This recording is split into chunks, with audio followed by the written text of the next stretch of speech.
Our next guest is an expert problem solver. Please welcome to the show my good buddy, board-certified tax attorney, Jeffrey Kahn. Jeff, what's up, man? Hey, Derek. Thanks for having me on again. Yeah, it's great to have you. Everyone wants to know how to save money, how to pay the least amount of taxes, right? That's what people want to know about taxes. That's right. They don't want to know how it works because it's too complicated. They just want to know, how do I pay the least amount possible? Correct. Okay, so there's a new tax break for married couples I saw in Yahoo Finance.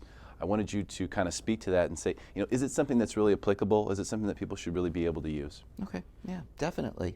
So with regards to the tax break that you were looking at, it's actually on estate taxes. Interesting. And estate taxes are different from income taxes. Income taxes, we all file our tax return each year. We report our income from W-2, federal income taxes withheld, of course state income taxes too, can't forget about the state. Yeah, can't forget about the state. So, and it's easy in terms of, okay, we know we file a return and either we have to pay with that or we get money back, okay?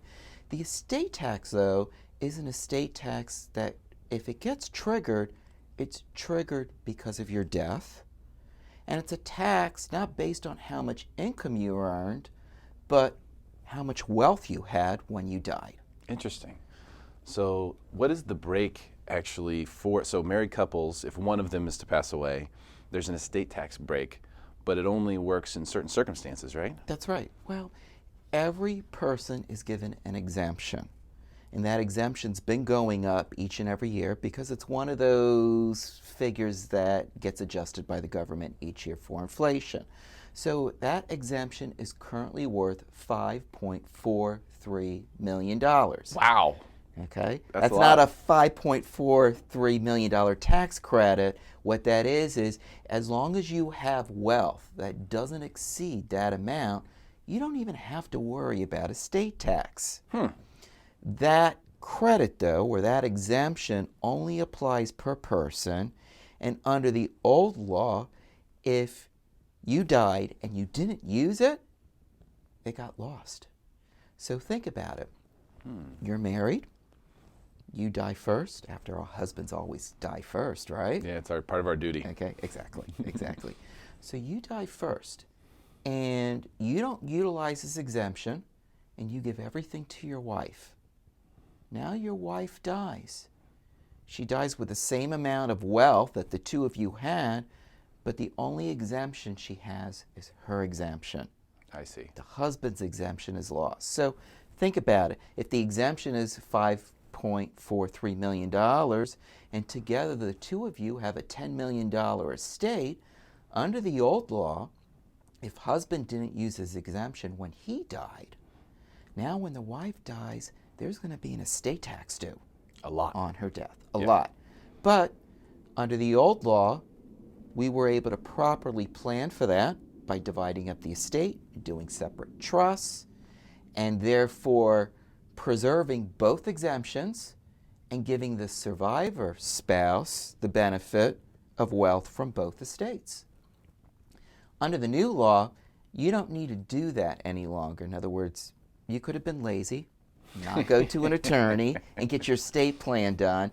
Husband now passes away, and now surviving spouse, going to a smart tax attorney, recognizes, hey, we've got to do this filing within 9 months of death so that even though you guys didn't set up your estate right, we can preserve husband's $5.43 million exemption. Wow. So this is a big deal for people who have larger estates. Correct. It could be a huge amount, because it's a huge amount of taxes if you don't apply this. Right. Isn't it like 35 or 50% or something like that? Oh, sure. The estate tax rates, I mean, they're just humongous because you're talking like you can get up to a 45% tax rate on the wealth. This is your principal value of your estate.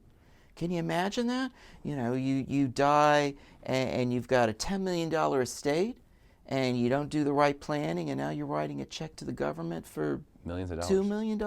And this is money that you've earned that's already been taxed. I mean, that's the thing that's so crazy to me about the estate tax. I never understood it. It's never made sense. And I know that the government looks at it like, well, you're not here anymore, so you don't need the money. But if the money's already been taxed, you've already made it, saved it, earned it, and then they want to go and tax it again. So I'm glad that they did this. I think this is a really good thing. It is a good thing. Because most people don't know how to estate plan properly, Jeff. Thing.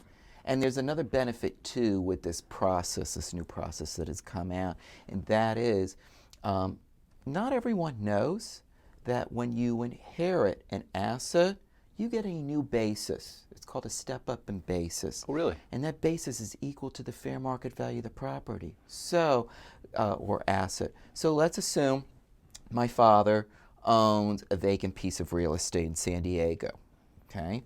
And he bought a long, long time ago. It was farmland, and he bought it for maybe $100,000.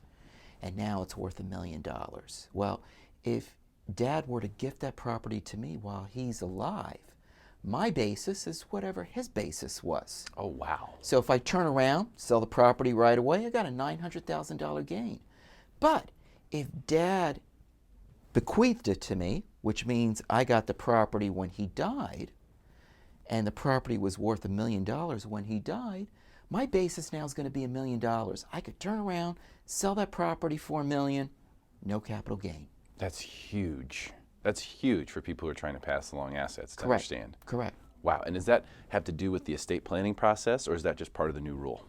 Well, actually, it's part of the filing obligations that you have with the government, that when somebody dies and you need to file an information return or you need to file a federal estate tax return, those filings will document what this new value is. Now, if you're not required to make any filings, you need to do your homework. You need to get with, tax attorney to make sure you've got all the proper documentation in place, because what if you're not selling that property you inherited right away? Maybe you're going to sell it 5 years from now, 10 years from now. Somehow, you need to document what that new basis is. Yeah, absolutely. You've got to do that. That's what tax is all about. It's all about a basis of some sort, right? That's right. And you can learn stuff like this on Jeff's blog as well, contactslaw.com, and also listening to his radio show on ESPN 1700 Fridays from 2 to 3 p.m. How's Windus doing, your new co-host? Oh, she's doing great. Yeah. She's doing great. The It's show nice. is awesome. Yes. It's a really cool dynamic between the two of you guys. Exactly, Yeah. and because Windus is a financial planner, she's bringing to the table different perspective on what it is that we talk about when it comes to finance and taxes and even business matters. So it's been working out really great. Yeah, it has been. I've been listening, and I heard you guys talking about some summertime tax tips. Yes. So I thought we should bring that up on the TV show today as well. Give us some of the best summertime tax tips. Okay, well, there's been a number of them, and these summertime tax tips come from the IRS, and as I say on my show, anyone could go ahead and subscribe to them. You can go on irs.gov and subscribe to them, but I know our listeners, they don't like receiving letters from the IRS, and I don't think they would want to be receiving emails either, so we make it easy. Listen to our show, and you'll be able to hear what you need to hear, plus maybe hear some things that the IRS doesn't want you necessarily to know. Exactly. That's the great stuff right there. So one of the things that we talked about recently was if you're searching for a job, okay, and it's summer, there's a lot of college graduates out there, and maybe they're still looking for work, or a lot of times people think, hey, it's summer, maybe it's time that I change and find a different place of, employment or whatever. And so there's a number of things to consider if you are looking to deduct any of your job search costs. Job search costs are That's deductible. right. Job search costs are deductible. Wow. That's correct. Nice to know. But you got to plan it right, and you got to meet, the conditions. One of the big conditions is that you can't be looking for a new job in a different line of work. Okay, so if you are a college graduate, what were you doing before? You were going to school full time. Now you're looking for a job. Well, because you're looking for your first job, that particular job search is not deductible. Okay, let's say like you were working as an accountant. You went to law school part-time. You finally got your law degree, and now you're looking for a job as an attorney. Because it's a different line of work than what you were doing before, the IRS says, well, that's not a deductible job search. Okay? But let's say like you're working as an accountant and you're looking maybe to work in a different part of the country or even a different firm. Different firm. Yeah. Those job search costs would be deductible because you're looking for a new position in the same type line of work. Wow. So who knew? Because those costs can get up there, especially if you're moving, from state to state or from city to city. The expenses of being able to, go and search for a new job, check out a new company, do all that stuff, it could get up there pretty quickly. Exactly. And that's Exactly. deductible. Very good stuff. Always saving money for our listeners. Jeff, thank you so much for being here today. Really appreciate your time.